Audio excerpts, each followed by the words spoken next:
मानता हूं।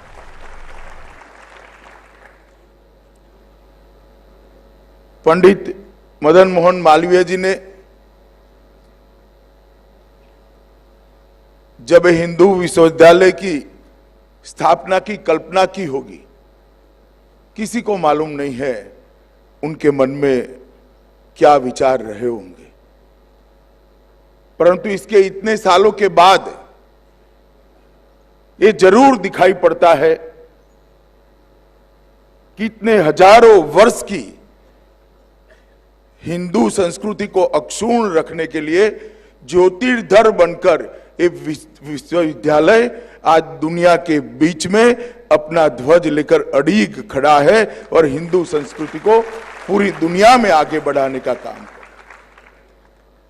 यहां से जो शिक्षा की पद्धति, शिक्षा के संस्कार,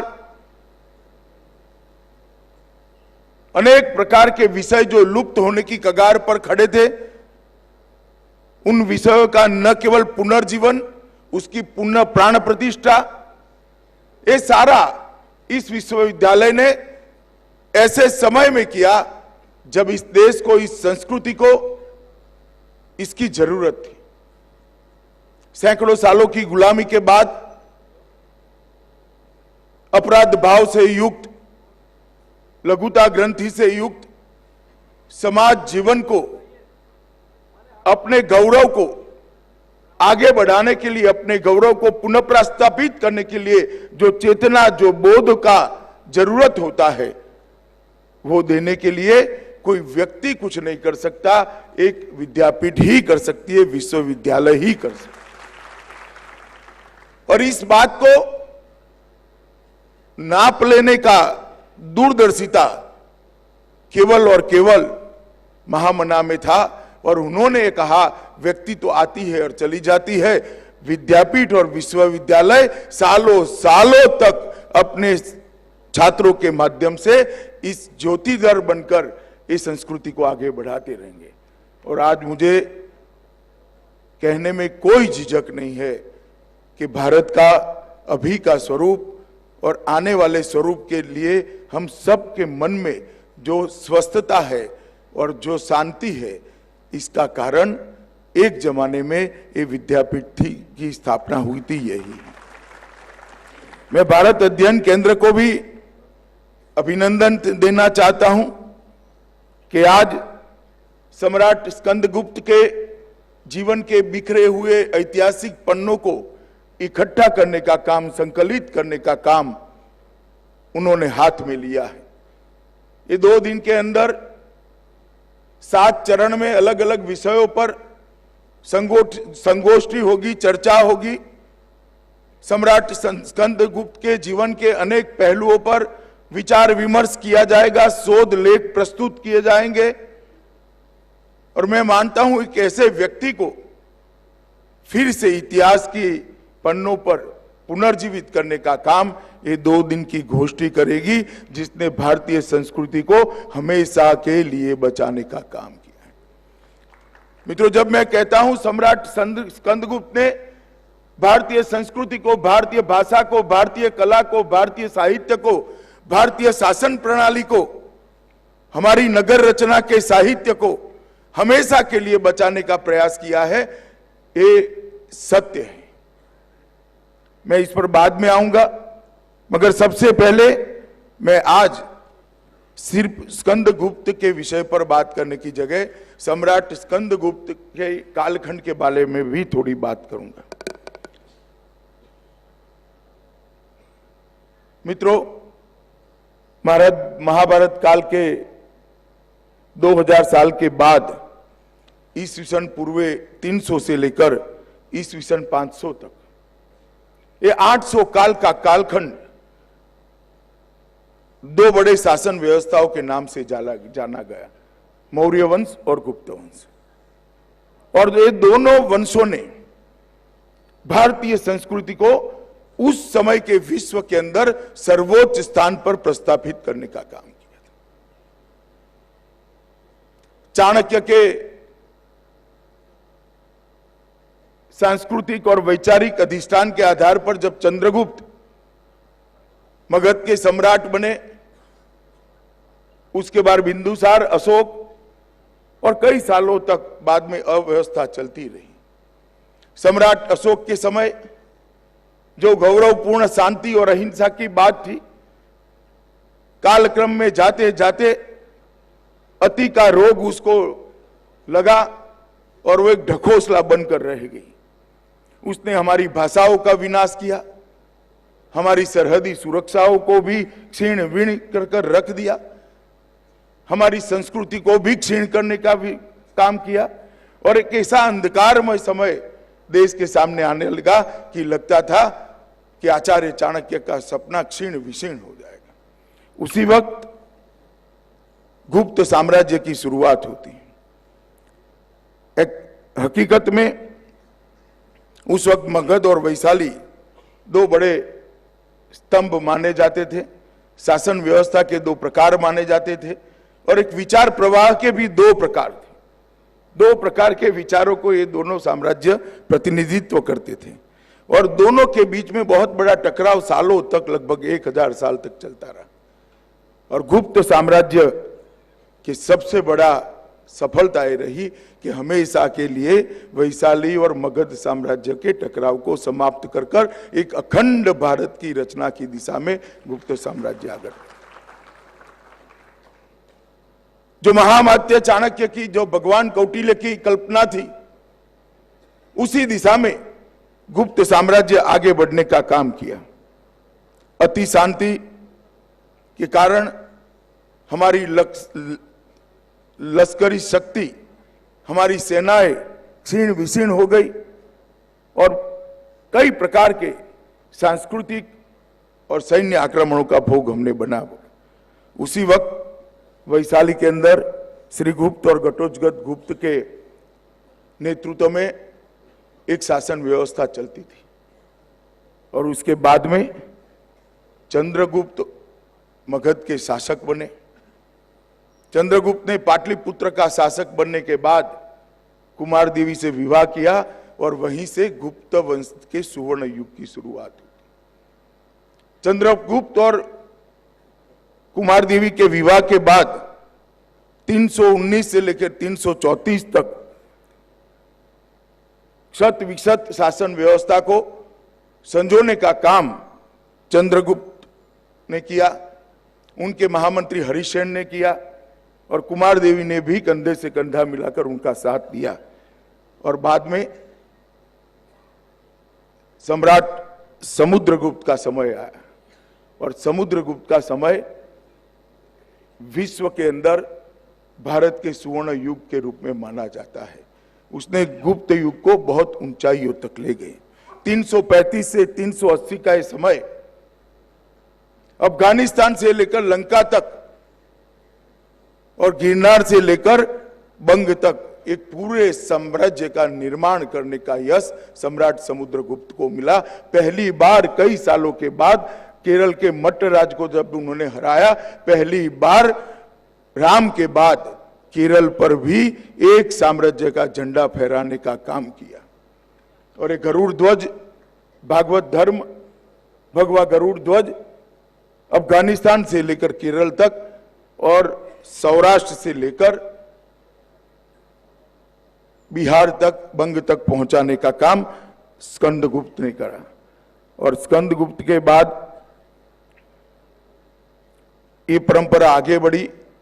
रामगुप्त, चंद्रगुप्त द्वितीय, जिनको विक्रमादित्य के नाम से माना गया, और चंद्रगुप्त विक्रमादित्य के बाद कुमारगुप्त और कुमारगुप्त के बाद स्कंदगुप्त। ये पूरी परंपरा जो चली उसने भारत को एक स्तर की ऊंचाइयों पर ले जाने का काम किया। हर एक क्षेत्र, शिक्षा के क्षेत्र में, शासन के क्षेत्र में, नगर रचना के क्षेत्र में, सैन्य रचना के क्षेत्र में, साहित्य के क्षेत्र में, कला के क्षेत्र में, संगीत के क्षेत्र में, भिषक धर्म मतलब वैदिकीय व्यवस्थाओं के अंदर, उस समय सारी व्यवस्थाओं के अंदर भारत समग्र विश्व के अंदर ऊंचाइयों को प्राप्त कर चुका था। और उसी वक्त स्कंदगुप्त का जन्म भी हुआ, समय भी शुरू हुआ। और उसी वक्त एक महाविनाशक आक्रमण भारत पर होना शुरू किया और उससे बचाने का काम स्कंदगुप्त ने किया। मित्रों, विक्रमादित्य को, चंद्रगुप्त विक्रमादित्य को इतिहास में बहुत प्रसिद्धि मिली है, मगर इतिहास ने स्कंदगुप्त के साथ बहुत सारा अन्याय करने का काम किया है। शायद इतिहास ने स्कंदगुप्त के पराक्रम की जितना प्रशंसा होनी चाहिए थी उतनी प्रशंसा नहीं की। यही एक कालखंड था जहां उत्कृष्ट साहित्य की रचना हुई। कालिदास का शाकुंतल, मालविकाग्निमित्र, कुमार संभव, ऋतु संहार, मेघदूत, विष्णुगुप्त ने पंचतंत्र की रचना की, भारवी का किरातार्जुन, ये सारे साहित्य की रचना उसी कालखंड के अंदर हुई। मगर जब कुमारगुप्त बीमार हो गए, वृद्ध हो गए, उसी वक्त इस देश पर हुनों के आक्रमण की शुरुआत हुई। और हुनों के आक्रमण की कल्पना शायद आज के सभ्य समाज नहीं कर सकता है। आज विश्व की एक अजायबी मानी जाती है चीन की दीवार। बहुत कम लोगों को मालूम है कि चीन की हजारों किलोमीटर लंबी दीवार केवल और केवल हुनों से चीन को बचाने के लिए की गई थी और उसी के कारण चीन बच गया था। इतना प्रचंड आक्रमण, बर्बर आक्रमण करते थे। विनाश का एक तांडव खेला जाता था। बच्चों को मार देना, महिलाओं को उठाकर ले जाना, सामूहिक नरसंहार करना, पुस्तकालयों को जला देना, विद्यापीठों का नाश करना। मानो जैसे संस्कृति के विनाश का, संस्कार के विनाश का, विद्या के विनाश का प्रण लेकर निकले हो। इस तरह से दुनिया भर की अनेक संस्कृति को उन्होंने तहस नहस कर दिया। और समूचा चीन अपने पश्चिम इलाके से ये जो आक्रमण आते थे, इसकी 40 फीट ऊंची दीवार बनाने बन गया। और मित्रों, चीन तो बच गया, मगर उसके कारण रोम नहीं बचा, यूरोप नहीं बचा। इटाली और फ्रांस तक अटीला के आतंक से समग्र सभ्यता को, रोम, एथेंस, फ्रांस, इटाली, पूरा यूरोप ये हुनों के हमलों से खत्म हो गया। और उसके बाद में हुनों का भारत की ओर आक्रमण हुआ। जिस तक्षशिला विद्यापीठ ने कई सारे विद्वान दिए, कई बड़े बड़े सेनानी दिए, बहुत बड़े बड़े भीषक वैद्य देने का काम किया, बड़े ज्योतिषाचार्य दिए, गणितज्ञ दिए, खगोल शास्त्री दिए, उस तक्षशिला विद्यापीठ को तहस नहस कर दिया। और जब ये समाचार पाटलिपुत्र पहुंचा, तब कुमारगुप्त वृद्ध हो चुके थे, चिंता में थे कि क्या होगा, इसका सामना कौन करेगा। और उसी वक्त स्कंदगुप्त ने अपने आप को हुनों का सामना करने के लिए तैयार पाया। पिताजी को कहा, मैं जाऊंगा और एक चतुरंगनी सेना लेकर वो समस्त हुनों को देश के बाहर करने के लिए। और वो जो 10 साल का अभियान चला, सौराष्ट्र के जूनागढ़ से लेकर कश्मीर तक, और कश्मीर से आगे जाकर गंधार तक, अफगानिस्तान तक, समग्र देश के अंदर हुनों का विनाश करना, हुनों का संहार करना और हुनों से देश को मुक्त कराने का पराक्रम स्कंदगुप्त ने किया। और रोम को भी इतिहास का हिस्सा बनाने देने वाले, उखाड़ देने वाले हुनों को पहली बार विश्व के अंदर पराजय का स्वाद चखने का किसी ने सौभाग्य दिया तो परमवीर सम्राट स्कंदगुप्त ने दिया। और उनके ही वीरता के कारण समग्र देश के अंदर से हुन निकलते गए। और ये बर्बर आक्रमण को निरस्त करने के साथ साथ उन्होंने सुखी और समृद्ध भारत की कल्पना भी करते गए। व्यवस्था की स्थापना करते करते करते करते करते समग्र देश के अंदर वो हुए। और इसी के कारण उस समकालीन दुनिया के कई विद्वानों ने उसको महान सम्राट माना। जब मालूम पड़ा चीन के सम्राट को कि भारत ने हुनों का सफाया किया है, हुनों को परास्त किया है, हुनों के रीढ़ की हड्डी तोड़ दी है और इसी के कारण चीन भी सुरक्षित हुआ है।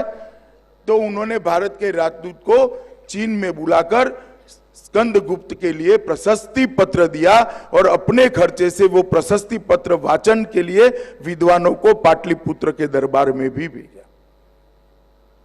चीन के सम्राट का ये प्रशस्ति पत्र मैं मानता हूं कि भारत के इतिहास में बहुत महत्वपूर्ण घटना है। शायद ही इतना बड़ा एक्नॉलेजमेंट वैश्विक स्तर पर भारत के किसी सम्राट को मिला था। और आज मैं मानता हूं कि सम्राट स्कंदगुप्त के पराक्रम को, उनके एडमिनिस्ट्रेशन को, उनकी शासन चलाने की कला को, कई पहलुओं को आज ये 2 दिन के शिविर के अंदर चर्चा में लाया जाएगा और फिर से एक बार स्कंदगुप्त को इतिहास के पन्नों पर पुनः प्रस्तापित करने का एक प्रयास यहां पर किया जाएगा। मित्रों, मैं जरूर मानता हूं कि स्कंदगुप्त ने कश्मीर को भी स्वतंत्र किया, देश को भी एक आक्रमण से बचाया, मगर इतनी बड़ी घटना इतिहास के पन्नों पर कहीं दिखी नहीं। कई बार बालमुकुंद जी भी कहते थे, बाकी सारे वक्ताओं ने किया कि हमारे साथ अन्याय किया है, मैं उनसे मतभेद रखता हूं। इतिहास का एक लक्षण है, जो शासन व्यवस्था को परिवर्तित करता है उसकी ही नोट इतिहास लेता है। और भारत के सम्राट कभी गांधार के उस पार नहीं गए। हमने किसी से शासन को नहीं छीना, हमारे साम्राज्य का विस्तार नहीं किया। जब शासन नहीं बदलता है तो इतिहास इसकी नोट नहीं लेता है। अपने इतिहास को संजोने की, अपने इतिहास को संवारने की, अपने इतिहास को फिर से रीराइट करने की जिम्मेदारी देश की होती है, जनता की होती है, देश के इतिहासकारों की होती है। कब तक हम अंग्रेजों को कोसते रहे? हमारे साथ अन्याय हुआ, अन्याय। कौन रोक रहा है हमें लिखने से? कौन रोक रहा है? आज देश स्वतंत्र है। हमारे इतिहास का संशोधन कर कर, रिसर्च कर कर, संदर्भ ग्रंथ बनाकर, लोकभोग्य भाषा में भी इतिहास को का पुनर्लेखन करते हुए हमें कौन रोक रहा है? और हम किसी के साथ विवाद में न पड़े। जिन्होंने जो लिखा है लिखा है। हम अपनी दृष्टि से अपने इतिहास को लिखने का काम करें। मुझे भरोसा है, क्योंकि हमारे लिखे हुए इतिहास में सत्य क्या तत्व है वो जरूर लोकभोग्य होगा, वो जरूर पॉपुलर होगा। परंतु भारतीय दृष्टिकोण से इतिहास को लिखना ये बहुत महत्वपूर्ण है। आज कोई भारत के बच्चों को, कोई विद्यार्थियों को मालूम नहीं है कि इतना बड़ा सम्राट जो जूनागढ़ से लेकर अफगानिस्तान तक विजयी बना, जब वापिस पाटलिपुत्र पहुंचा तब उसकी अपर मां ने, राजमाता अनंता देवी ने विवाद खड़ा किया कि उनके बेटे पुरुगुप्त राजा बनेंगे या स्कंदगुप्त बनेंगे। और स्कंदगुप्त ने जरा भी विवाद करे बगैर पुरुगुप्त को उसका राज्य का उपाध्यक्ष बनाया। उन्होंने जीवन भर शादी नहीं की और बाद में पुरुगुप्त राजा बने। इतनी बड़ी ऊंचाई को इतिहास संजोकर नहीं रख पाया। उन्होंने शासन व्यवस्था को ठीक करने के लिए ढेर सारे प्रशस्ति पत्र, शिलालेख बनाने का काम किया और शासन व्यवस्था को नीचे तक व्यवस्थित करने का काम किया। स्कंदगुप्त का बहुत बड़ा योगदान दुर्ग की रचना, नगर की रचना और रेवेन्यू कलेक्शन के नियमों को उन्होंने पुनर्लेखन कर कर सांप्रत तरीके से नया जीवन देकर ये शासन व्यवस्था को आगे बढ़ाने का भी उन्होंने काम किया। मगर आज दुर्भाग्य की बात है कि इतने लंबे गुलामी के कालखंड के बाद स्कंदगुप्त के लिए, सम्राट स्कंदगुप्त के लिए स्टडी करने के लिए कोई 100 पेज भी मांगेगा तो उपलब्ध नहीं। इधर उधर बिखरे हुए शिलालेखों से इकट्ठा कर कर हम स्कंदगुप्त को आज स्मृति में जीवित करने का प्रयास कर रहे हैं। इस सभागार में काफी इतिहास के विद्वान बैठे हैं, बाल मुकुंद जी भी यहां बैठे हैं, जो इतिहास संकलन के लिए प्रयास कर रहे हैं। मेरा सबसे आग्रह है कि भारतीय इतिहास का भारतीय दृष्टिकोण से पुनर्लेखन बहुत जरूरी है, मगर इसमें हमें किसी को दोष देने की जरूरत नहीं है। किसी का दोष है तो हमारा खुद का दोष है कि हमने इस दृष्टिकोण से लिखा। इतने सारे बड़े बड़े साम्राज्य हुआ, विजयनगर साम्राज्य, हम संदर्भ ग्रंथ आज तक नहीं बना पाए। मौर्य साम्राज्य हम संदर्भ ग्रंथ नहीं बना पाए। गुप्त साम्राज्य, 8 सम्राटों का एक इतना बड़ा कालखंड हम संदर्भ ग्रंथ नहीं बना पाए। मगध का इतना बड़ा 800 साल का इतिहास हम संदर्भ ग्रंथ नहीं बना पाए। विजयनगर का साम्राज्य, शिवाजी महाराज का संघर्ष और उनके स्वदेश के विचार को, एक छोटे से बच्चे के स्वदेश के विचार के कारण पूरा देश आजाद हुआ। पुणे से लेकर अफगानिस्तान तक, उड़ीसा तक और पीछे कर्नाटक तक एक बड़ा साम्राज्य बना, हम कुछ नहीं कर पाए। सिख गुरुओं के बलिदान को भी हमने इतिहास में संजोने की तस्ती नहीं ली। महाराणा प्रताप के संघर्ष और मुगलों के सामने हुआ संघर्ष की एक बड़ी लंबी गाथा को हमने संदर्भ ग्रंथ में परिवर्तित नहीं किया। और शायद वीर सावरकर न होते तो सन 57 की क्रांति भी इतिहास न बनती, उसको भी हम अंग्रेजों की दृष्टि से ही देखें। वीर सावरकर ने ही सन 57 की क्रांति को पहला स्वतंत्र संग्राम का नाम देने का काम किया। आज भी, वरना हमारे बच्चे उसको विप्लव के नाम से जानते होते। ये परिवर्तन जो करना है, मैं मानता हूं वामपंथियों को, अंग्रेज इतिहासकारों को या मुगल कालीन इतिहासकारों को दोष देने से कुछ नहीं होगा। हमने हमारे दृष्टिकोण को बदलना पड़ेगा। हमने हमारी मेहनत करने की दिशा को केंद्रित करनी पड़ेगी। क्या हमारे देश के इतिहासकार 200 व्यक्तित्व और 25 साम्राज्य को इतिहास का हिस्सा नहीं बना सकते? इस देश में 200 ऐसे व्यक्तित्व जिसके कारण आज देश टिका है, देश यहां तक पहुंचा है। 25 ऐसे साम्राज्य जिसने अपने कालखंड के अंदर दुनिया को बहुत कुछ दिया है, अनेक प्रकार की विद्याएं दी हैं, उसको हम इतिहास का पुनर्लेखन नहीं कर सकते हैं? कोई नहीं रोकता हमें। कब तक वामपंथियों को गाल ही देंगे? कब तक हम दोस्त दिखाएंगे अंग्रेज इतिहासकारों को? उनके जाते हुए 70 साल हो गए और अब समय आया है हमारे देश के इतिहासकारों को एक नए दृष्टिकोण के साथ इतिहास को लिखने का। और मैं अभी भी कहता हूं कि पहले जिसने लिखा है इसके साथ विवाद में मत पड़िए। इन्होंने जो लिखा है वो लिखा है, हम सत्य को ढूंढकर सत्य को लिखने का काम करें। और मैं मानता हूं कि नया जो लिखा जाएगा, क्योंकि इसके साथ सत्य होगा, वो लंबा भी चलेगा, चिरंजीव होएगा और लोकभोग्य भी होगा। उस दिशा में हमने आगे बढ़ना है।